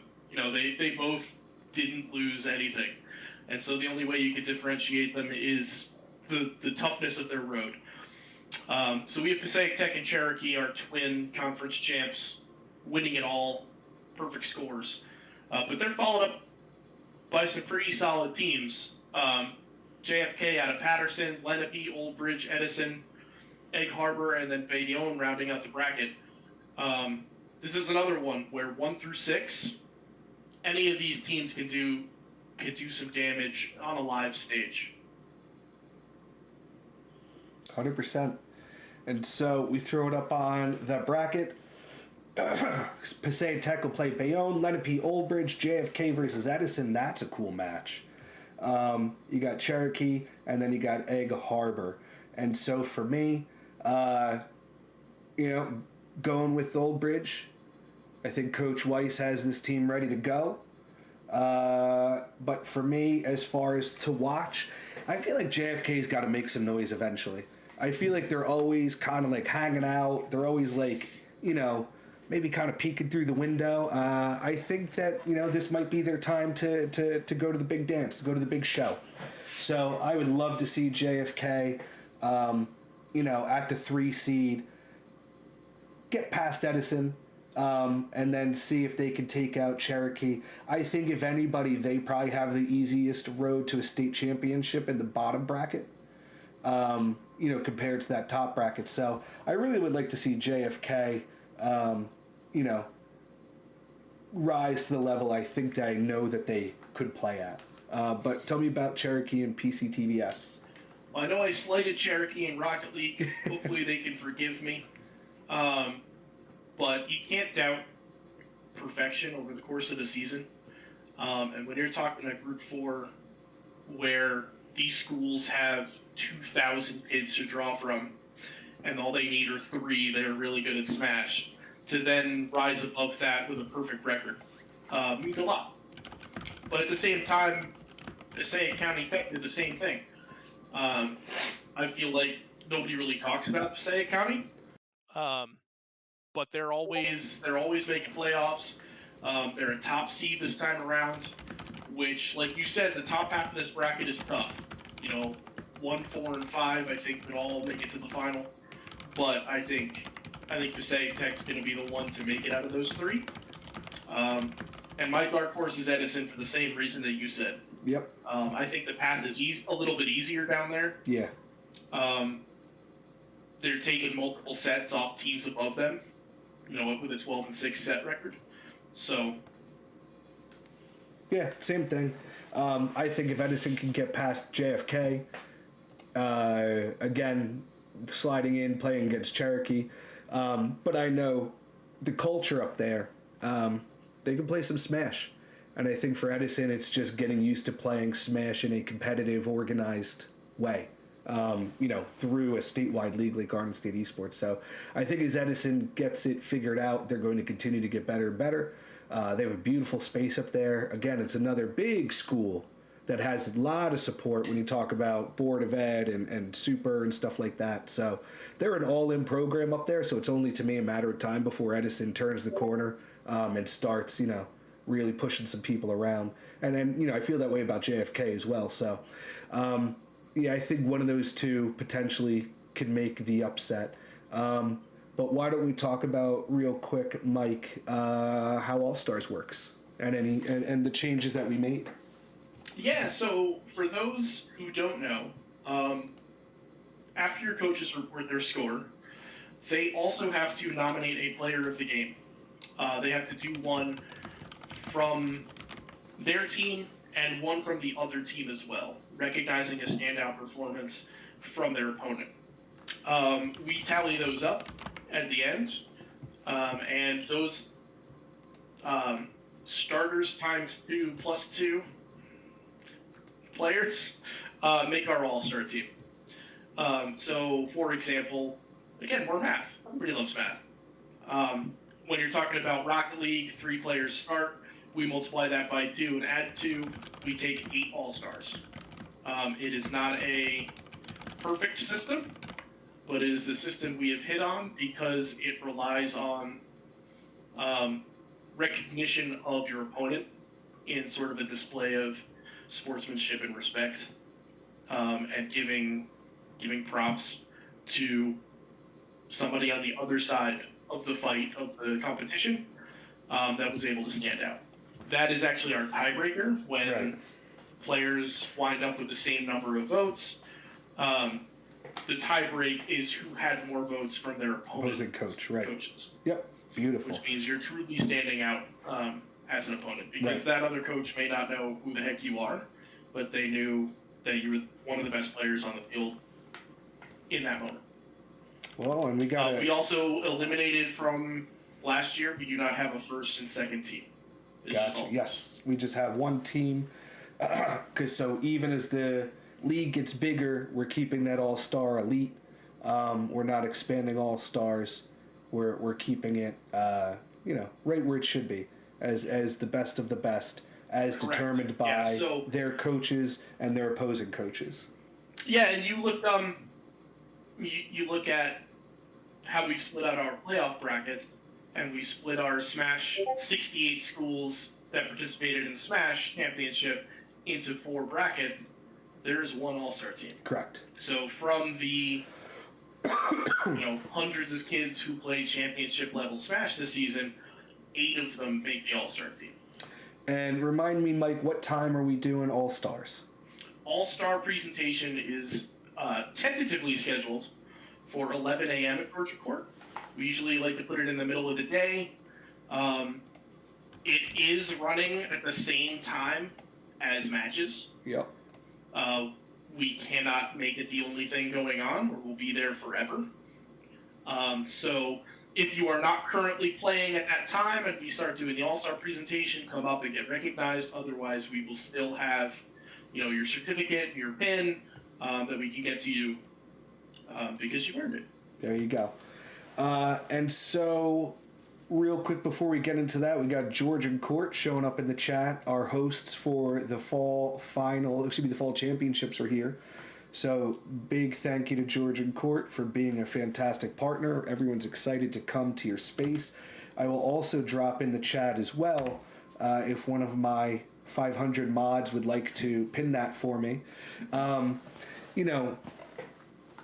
Number one, if you are on the all-star list, club advisors, right, these players are welcome, as is everybody, to come to George and Court.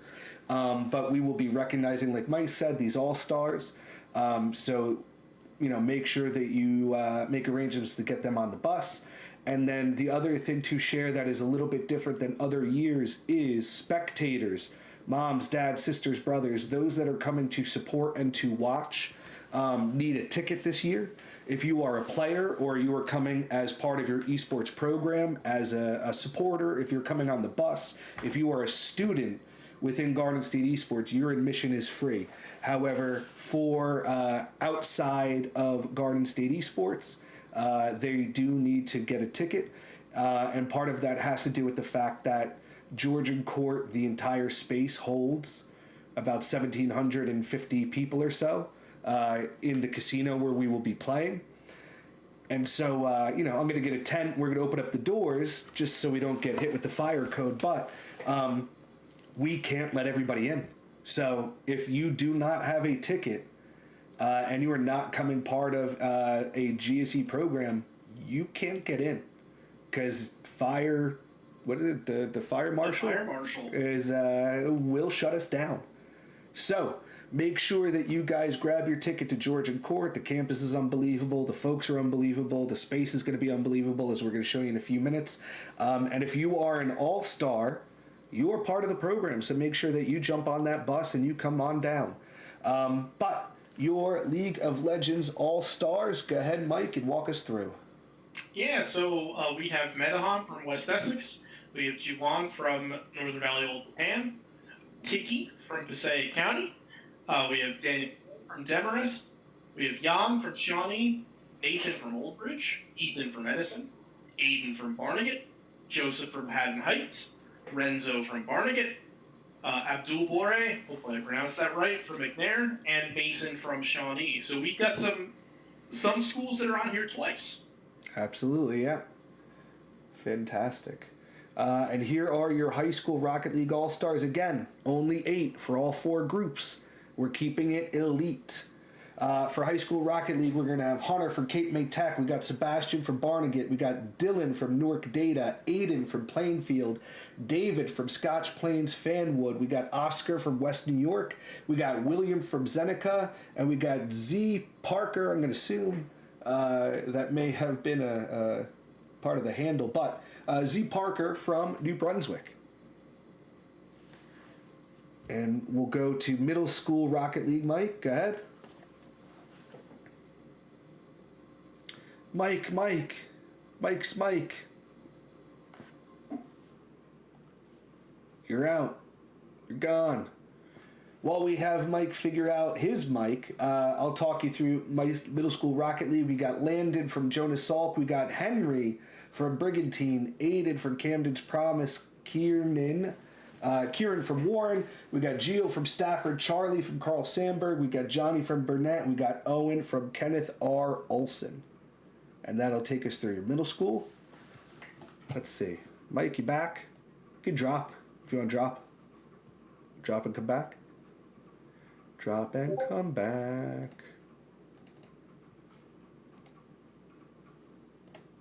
Stream on. Yep. Hello. Now you're back. Cool. Okay. How about you do Smash All-Stars for us? Right, middle. Tip from Bayshore. Melody from Burnett. Jonathan from Carl Sandburg. Brendan Harrington Park. David from Fernwood. Patrick from Southern Regional. And Jaden from Jonas Salk. Oh, I coughed and went to mute my mic, but I muted your mic. So those last 2... We're doing great. Hey, listen, I'm tired, man. All right, I got 2 kids. They're 3 and they're 5. It's a lot. Yeah, but those last 2, that was David from Fernwood and Patrick from Southern Regional. David from Knollwood. All good stuff. Jaden. And for Valkyrie, we got Julissa from Old Bridge, Sylvia from Northern Valley Old Tapan, Melody from Burnett, Kayla from Barnegat. We got Isaiah from Bayonne, Asha from High Tech, L.I. from West Essex. How do I say? Is that right, Mike? Just L. L. First name L. Gotcha. We got L from West Essex, and we got Katie from West Defford. So that will round out your Valkyrie Smash All-Stars, and I think your last one are just your Varsity Smash All-Stars. Yeah, so high school championship Smash, out of 68 teams, we have 8 players. We have Don from Eastern Regional, David from Lenape, Jesse from Union, Will from Seneca, S from St. Peter's Prep, Rashawn from Middle Township, Lucas from High Tech, and Kayla from Barnegat. I mean, and I always love to point out, right, we talk about the legend of Kayla the Packinator. Another year, another dual all-star for Valkyrie and for Coed. So Yeah, we had a couple in Valk. So Melody made all-star in middle school Smash as well. oh, fantastic. Yeah, so we got Melody. Beautiful. Love it. Love it, love it, love it. Love when you see all that kind of cool stuff happening. So just to completely reiterate, Mike, the only match that is not being played at Georgian Court. Please stop asking us if you can reschedule your match off Election Day. Right. There is no match on Election Day. There is no match. The only match being played is the League of Legends quarterfinals. Everybody else, you are playing live at Georgian Court November 23rd. You will need to be there by 8 a.m. because everybody is playing starting at 9 a.m. Okay? Write it down, tell your friends, tell your community, hand out the tickets, get everybody there. Everybody needs to show up at 8. Everybody's going to be starting to play at 9. And 76 teams. 76 teams, over 100 computers. We are firing in all cylinders right out of the gate. And the other thing that I will stress, if you are in the chat or you will read in my emails or in the Discord, is if you are a team who is on the bubble and you did not make the playoffs, don't go too far. Because if a school, for whatever insane reason, does not have a bus and tells me they can't make it, the next seeded team is the next team to go to Georgian Court. We will not have empty brackets. We will not have forfeits at Georgian Court. So we will pull somebody from the league until we get a team to show up. Because what did we learn? Nobody likes forfeits. It ruins everything, and I will not have them. So, if I hear that a team can't make it to the playoffs because they did not get a bus, I will reach out via email and Discord to the next most likely team, and I will go down the list until I find a team to take the spot. We do not do forfeits. I think that was as strongly worded as I could possibly be without, breaking out, the Jersey curse words. Just for clarity's sake. Yes. No, you cannot play remotely. No, there is no remote. If you don't have a bus, you cannot play. You have to play in person at Georgian Court. And when you see in a couple slides what the arena is going to look like, you're going to be really upset that you're not there. Because it's going to be, as the kids say, lit. So, here is the tentative schedule. We will probably adjust it a little bit more granularly based on who's coming from where, right? Obviously, if you're from the Bronx and we could get you a 10 a.m. match versus a 9 a.m. match, we're going to try to do that for you. But, Mike, walk them through kind of the basics of the schedule. Yep. Doors open at 8 a.m. Matches start at 9. We're going to have 3 stages and a whole LAN center running, which means our quarterfinals start right away. So middle schools, high schools group 3 and 4 in Rocket League will be playing the round of 8 immediately. Over at the Switches station, groups 1 and 3 will play their quarterfinals. Valkyrie will play their quarterfinals, and the League of Legends semifinals will be playing. 1 on stage, 1 in the LAN center. At 10, we just roll right along. Any quarterfinals that haven't played yet play at 10, and we move into some semifinals as well for Smash Bros. Groups 1 and 3.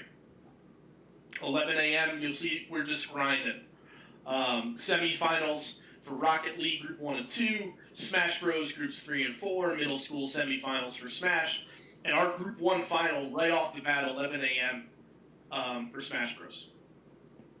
12 p.m., more semifinals, Group 3 final for Smash Bros, League of Legends final, 1 o'clock, high school Group and 1 Rocket League final, middle school Smash Bros final. There's going to be, like we keep saying, these stages are going to be live. There's going to be live student casters there, shoutcasting. You can move from stage to stage. It's all in one location and see everything that's going on. You can shoulder surf the semifinals, the quarterfinals, and our final is the Group 4 Smash final at 4 o'clock. So 76 teams, 10 state champions, and we're in and out in 8 hours. Beautiful. Not bad. That's how we do it in Jersey. Fielding some questions in Discord, but excuse me. Here is what it's going to look like. If you ever wanted, kind of like a little CAD example of what you could be doing with your esports arena, here's the space. and I'll see if I can blow it up a little bit more for you. But we're going to have one big main stage over here for League of Legends, another Smash Pit main stage over here, Rocket League main stage over here, all with seating. These will be used throughout the day for the quarters and the semis. And then obviously the finals will be played on these stages. But what you see here are about 50 PCs and 16 switches. And then all around will be the vendors' tables, the college and career area. There'll be a research pavilion with Dr. Chen from Georgian Court University back in this area. So there's going to be a lot of really cool stuff to do.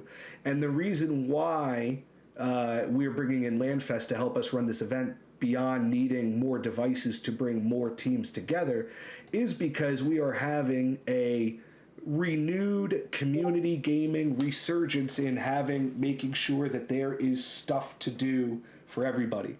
And so what's cool is by about 11 o'clock, when we look at your schedule, Mike, and the way that you have things, right? By 11 o'clock, when things start to wind down, because the quarterfinals, obviously teams are eliminated, so we need less computers. By about 11 o'clock, half of our 100 computers are open to be used for community gaming. And so what we're going to offer are things like Fortnite Duos Elimination Race, Minecraft Build Challenges. We are going to have a 128-person Smash 1v1 tournament, right? So all the sweats who've been asking for 1v1, listen, if you want to be a part of it, you got to show up in person. 1 o'clock, right, we should have Overcooked and Chaos Kitchen. I have literally bought a GSE chef's hat and aprons that you're going to have to wear if you want to play. Chris and I might participate. Yes, divorce game. We will play as a team and see how well we can work together after all these years. But Smash Bros. 2v2 King of the Hill, word on the street is the Packinator and Miles from Hapak Kong are forming a super team to participate in that. There's going to be Mario Kart time trials, so if you had fun participating in our unified Mario Kart time trials during this fall season, hey, come play live. And then hopefully we're going to have some Nintendo World Championships, do some speed runs. And the idea here is, right, you're all bringing buses anyway. Now pack the bus, right? If you only have one team in the playoffs, make sure every kid in your esports program knows that they're welcome to come and play. And there's going to be stuff to do all day for them. Just to clarify. Go. Yeah, just want to give them some advice on how to pre-register. Right. So all of these walk-up tournaments are run like the speed pitch booth on the boardwalk. Right. So it's a lot of highest score over the course of the day wins the whole thing. So for Fortnite Duos, you're sitting down with your partner, you're hopping into a Fortnite game, and you're counting how many elims you get before you get knocked out. If your score is the highest, it goes on a big board and stands there until somebody beats it. Right. You can play as many times as you want. Correct. As long as you get up and go to the back of the line each time. Same thing for our Smash Bros. 2v2 King of the Hill.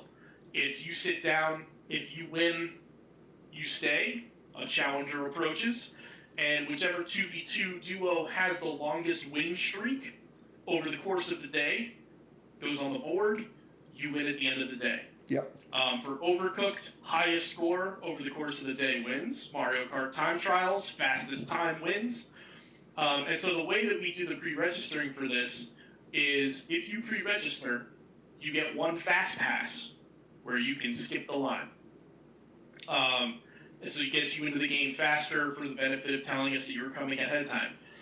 Advisors, you will register these walk-ups in the portal the same way you register. You need to make a team for each one. You need to make a team for each one that you are registering. You can register as many as you want. So if you have 12 kids that want to play in the 1v1 Smash tournament, that is 12 registries, and make sure their name is actually on the team. So we have a bunch of teams that are pre-registered already that don't have any names in them. And we can't let kids skip the line if we don't know what their name is. Right, we can't put them on the 1v1 bracket if we don't know whose name to put on it. So, right, similar to echo what Mike is saying, is you're going to create the team. Because winter registration is open, you may need to scroll a little bit to get to the fall walk-up tournaments, but make sure that you register each team, and it could be unique, right? So what Mike was saying is these kids can get back in line and continue to play, all of our games all day. We designed them so that way they could just keep going and going and going. So you only need, for Fortnite duos, Johnny and Jamie need to be on one team. You register them, and then Johnny and Jamie can now play as many times as they want. Now, that being said, is if you can't, don't want to, don't have time, or a kid, at the last minute says, I'm coming, have them come. And again, it's called a walk-up because you could walk up and play right there. But the nice thing about having pre-registration, beyond making sure that you get in, because I'm worried about the fire marshal, is also you get one fast pass, so you can skip the line per game. So Johnny and Jamie can take their fast pass. They can use Johnny's first. They can skip the line. They can play. They could go back in line, or they could use Jamie's fast pass and they can play too. So each registered kid will get one fast pass for the games that they are registered for. And if you're seeing Georgian Court in the chat, don't forget to mention there'll be a group of food trucks there, including Mr. Softy ice cream and campus tours available all day for mom and dad to go on when you're not playing. So lots to do at Georgian Court. There's going to be bring your own board game area, bring your own card game area. Same area if you guys, I know a lot of kids obviously bring their own Switches. We're going to have areas for you to just sit down and, play Smash on a Switch with some new friends that you make at, the GSE championships on top of the walk-up tournaments. We should have representation from almost all New Jersey colleges there. We have a bunch of out-of-state colleges coming with scholarships, so you'll have Syracuse and I think at least 3 or 4 other colleges from out of state that are looking to meet the best players in League of Legends, in Smash, and in Rocket League, and you saw me reach out to some of those coaches. So overall, it's just going to be an unbelievable event. You're talking about 2,000 amped up folks all coming out and supporting. So make sure that you share the tickets with your community. We will post the slideshow in the Discord, and then we will email it out sometime tomorrow. And then if you are a playoff team, you'll likely get an additional email, or maybe I'll just send it to everybody because we have a lot of playoff teams. I don't feel like sending that many emails. But if you are a playoff team, kids can bring their own headset, they can bring their own mouse pad, they can bring their own peripherals, they can bring their own controller. If you are coming just to do walk-ups, or when we go or, kind of move to walk-ups, you're not changing out the stuff. We want to get as many people playing as possible. So if you're in the playoffs, you can bring your own stuff. If you are doing walk-ups, right, don't touch our stuff. Keep in mind, if you're bringing your own stuff, you get 15 minutes for when we point to the chairs for you to set up all your stuff, warm up, and then play. So if you're walking in with a snowball mic and a headset and your finicky mechanical keyboard and your mouse that needs special software, when 15 minutes is up, you're playing, whether that stuff is hooked up or not. Right. So, and then I see George in court in the chat asking if there's any Rubik Cube players. Apparently they host one of the largest Rubik Cube speed events in the state or something like that. So listen, maybe in the bring your own card game, hey, bring your own cube. You guys can go and we'll have somebody over there and we'll do some stopwatch Rubik Cube time stuff. So it'll all be good. It'll all be really fun. Looking forward to seeing everybody. If you're wondering where Georgian Court is, this slide is for where do we park the bus? Yes, where do we park the bus? So you're going to enter, if you put in Georgian Court's address, 900 Lakewood Ave, that's going to take you basically to this area. You will drive past the really nice security booth. The gate will be up. You're going to kind of stay to your right, and you will park over in this big old parking lot. And then you and your team will hoof it down Mercy Way until you get to the Georgian Court University Casino, which is going to be very cool looking. It is what do they say, turn of the century, right? Depends on which century you're this talking is true about. Yeah, I guess that's true, right, for 1999 and in 2000. It used to be a polo court. Yes, it was an indoor polo court. So it's all brick archways, And then they turned it into their basketball court for a long time, and now it is the Garden State Esports Arena. There you go. So to have a high-tech event in such an old building is a pretty cool aesthetic. So excited for that. But like I said, we'll post this in Discord and mail it out. But bus comes in here, you drive, you park, you walk, and everything you need. So there'll be food for purchase, or you could bring your own food. We'll have a tent set up outside, right outside the venue, where folks can eat and stuff like that. There will be food trucks on top of, your cafeteria type of food. And I don't know if you've ever had a Georgian Court meal like me and Mike and Jim and a few others have. Georgian Court has like a pro chef over there. Yo, my dude made some tostones. Yeah, I was like back on the island. Felt like I was back on the island. But no, the food over at Georgian Court's fantastic, and so they're going all out for this event. So we're excited to be there, and we're excited to have everybody join us. So that's about it. Here you go, Sir Chef Jim and Chef Jim and the Georgian Court Casino was built in 1896. There you go. So, Mikey, thank you always for the hard work, you and the competition team. I got a bunch of DMs in chat while I was, doing the event. Great season. Loved, the rules and everything, handling adversity and everything. All just really good, positive stuff. So, thank you, Mr. Director of Competition. Thank you to the competition committee that you oversee for making sure that we continue to have the best competitive scene in the United States. And looking forward to doing our first ever big blowout event with Landfest, 2,000 people at Georgian Court. It's going to be a blast. Yeah, it's going to be unbelievable. So now you know who's playing. Get those tickets out to your... Get your bus. Yeah, make sure schools, you have a bus, pack it full of your players, and I promise you, there is a very good chance that if your parents, your admins, your brothers, your sisters, whoever's not coming on that bus, if they do not have a ticket, it is quite likely that they will not be able to get in. I don't know how else to express this to people, but there is a good chance that mom and dad come see their kid play and they don't have a ticket, they can't get in. If you've come to a Garden State Esports Finals and thought it was crowded, this is 5 times as large. Correct. And the space ain't 5 times as large. No, the space is roughly the same. Right. In some cases smaller. Correct. So get your bus now. Advisors, get on the phone to principal secretary, athletic director, secretary, board office. If you are on this list and you're not playing League of Legends, you are going. We expect to see you. Get your bus. Blast out the tickets, because we will be selling tickets at the door, but only if the fire marshal's little clicker thing that he's got in his hand has not hit the magic number yet. Correct. So, other than that, we are here. If you need anything, we will go drop... Register for the winter? Oh, yeah. Winter registration is open if you guys want to play in the winter. Go sign up, and we'll go from there. Boom.